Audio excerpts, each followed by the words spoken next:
Welcome to Physics Cartoon Camera. Today's science fact is, why are most eggs egg-shaped? Eggs are egg-shaped for several reasons. First, it enables them to fit more snugly together in the nest, with smaller air spaces between them. This reduces heat loss and allows best use of the nest shape. Second, if the eggs roll, it will roll in the circular path around the pointed end. This will reduce the danger of the egg rolling out of the nest. Moreover, the strongest shape would be a spear, but the spherical eggs will roll away, and this will be unfortunate for the bird that nests on cliffs.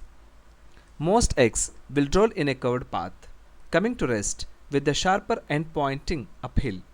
There is in fact a noticeable tendency for the eggs of cliff nesting bird to derive more from the spherical and thus roll in the tighter arc.